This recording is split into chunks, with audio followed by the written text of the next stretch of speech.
那今天来讨论的这个主题，我相信大家并不陌生哦，因为我们台湾人超级喜欢音乐节，对不对？哦，我们不只喜欢看音乐节，我们还喜欢办音乐节。那我就想要来问他们说，以商业上来说，他们都不是做瞄准所谓的主流市场的音乐节哦。那商业上来说，他们所经营的这种目标受众有什么样的特性？那他们在安排活动啊，或者是经营的策略上，会怎么样去配合这些目标受众的需求？我想先这个问题请 Bagas 来回答。All right, I think all of our festivals are mainly based on the experience, not only just in the music, but the experience of having to be there and then enjoying the surroundings and also the atmosphere there. So people don't really, care about the lineups that we are creating, even though we are curating it really carefully, because in my festival I only have one stage and for 2 days, and so every day we only have 6 performances maximum. So people come to our festival for the experience itself. So and also in the beginning we started out to promote the area of the national park, right? So it's kind of a collaboration within the tourism and also the creative industry. So for us, commercially, we are supported by industries that are also committed to the tourism and the creative industry. So we are solely supported by sponsors because we only have 2,500 per day. So ticket sales is not enough to cover our cost of productions and so on. So we also need some sponsors to be the backbone of our festival. So yeah, that's commercially. But then I think because our initial festival is only in Bromo, Mount Bromo, and the maximum capacity is only 2,500 because we cannot expand it because of the location. We have this amphitheater that is, we built it around the years. So what we do is we expand the location to another mountains because in Indonesia we have maybe more than 120 volcanoes, active volcanoes. So I think that's a lot of opportunity for us to expand our festival and replicate what we did in Bromo to another mountain. So that's what we do in especially this year. This year we have 7 festivals around the country. Yeah. 所以刚刚我就有跟那个 Bagas 说，就是他们好像就是只要有山的地方他就去，因为他 Gunung 就是山的意思嘛，所以虽然一个山可能没办法容纳很多人，可是有很多山，所以他们可以去到很多地方办这些音乐节。那我想问一下 Lubna， 你怎么看你的音乐节的目标受众，还有你怎么样去针对他们来规划你的活动？ The festival, Ziro Festival has actually is known to be like a tastemaker. We're very fortunate to have a large group of curators that help, suggesting bands and are always on the lookout for new sounds. And lots of bands that are played at Ziro as singer-songwriters at the day stage, which is the smallest stage with such music, have gone on to perform at the night stage and are now commercially very big artists in the country. So I think that really informed the fact that we have so many people always on the lookout, helping us curate to make sure that, who are always looking for new sounds, really helps us grow, as and also the music is curated to not just have familiar or like bigger, well-known artists, but also we always look at who our audience is. That is what makes the festival ultimately, So just like I said earlier, that we had to start programming for children because we saw that we had a lot of children coming. And similarly, even for music, it is like the audience that was coming in was not just looking for like rock music, or they were not just looking for like folk music. So we, from the very beginning, had had a sense of the idea of who we wanted our audience to be, and curated music to suit everybody that's coming to the festival. For instance, we didn't have an electronic stage till last year. This is the second year that we're going to have an electronic stage, because we've seen that the festival has grown. We are seeing that even the venue that you saw on the video is the original venue, but since last year we have a second venue where the electronic music happens, because we want to, as we've grown, we don't want to like crowd the audiences into a place that can't really hold them anymore. So we have added a venue so that there is space for everybody, there is space to move around, there is, that's basically it, yeah. 好，那同样的问题也给 Matthew， 就是我们看到他的音乐节好像主要是以电子音乐为主的嘛，那他是不是有针对这样的一个客群来做活动上面的设计？ I think what we try to do, much like I'd like to echo what Bagas said, is, the curation, like trying to be a tastemaker is quite important. I think another way that we aim to distinguish ourselves is like diversity in genre, and like personally, I feel that all artistic mediums deserve to be on a similar platform. So when you talk about a festival, well, we don't really claim to be only a music festival, but a music and arts festival. And that came from our first event was actually an art exhibition. So it was within the city, and we found a large community of not only musicians, but artists, painters, visual artists, installation artists, bamboo builders, maybe some work with lanterns or shadows. So that, to me, is what truly makes a festival, is not only the experience in sound, experience in visual, and as we grow, we'd love to grow that into things like workshops, market, cuisine.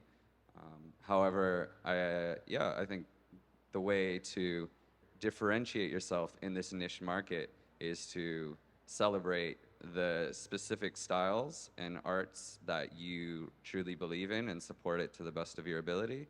And the community usually recognizes that, because it's not a singular experience. It's every person that attends your event might be able to come away with a completely different story.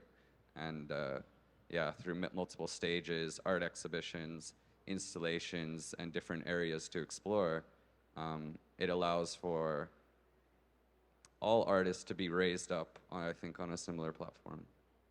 OK， 谢谢 Matthew 的分享。所以从他们三位的讲法，我们都可以看到，就是他们都有针对他们自己各自的所要吸引的目标受众，不管是设计可以吸引他们来的一些规划也好，或者是针对这些客群他们特别的需要，比方说刚刚 Lubna 有提到，可能针对这种亲子的客群呢，为设计一些不同的一些策略哦。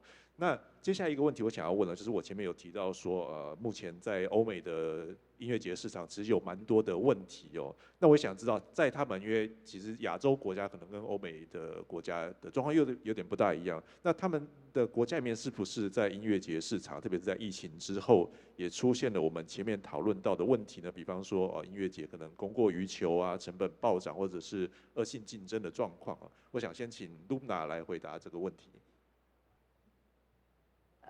Actually, in India, in the last few years, there's been, there's just a festival everywhere. And I think it's because young people now are looking for new experiences. They're looking for, a lot of it seems to be like destination festivals as well. It's not just city festivals anymore. Maybe it's because India has always been a bit slower compared to the Western market. So where things are slowing down in the West, things are picking up in India. There is also a lot of corporate sponsors that are looking for opportunities to connect with audiences in a much deeper way than just advertising, considering traditional TV is not what young people are anymore like interested in. Yeah, so I think for India, I don't think we are facing the same kind of problems. Apart from that, even like regional governments, like state governments are looking for opportunities to showcase their region. You know, it's not just Delhi, Bombay, Calcutta, or like the major cities that want to be a part of like the global conversation. So every state has so much to offer. There's so much diversity within India that music festivals have become a great way to connect with people, because a music festival is never just about music either, right? I think, like Matthew said also, like cuisine is so important. Like in India, every state has not just one cuisine, but 5 to 10 different cuisines. So like, even if you have a festival in one place, you can showcase so much more. 好，那我请 Matthew 来回答这个问题哈，就是你在越南有没有看到就是类似的音乐节的场景遇到了哪些的困难？ Of course, yes. I find there's often many challenges because it's a very youthful market, but it also provides an angle of excitement because there's a lot of things that haven't been done before. And I know the question you mentioned earlier was, do we feel the crowding out that's happening in the West and the UK festivals? It's quite the opposite. You know, I would almost welcome a little bit more crowding.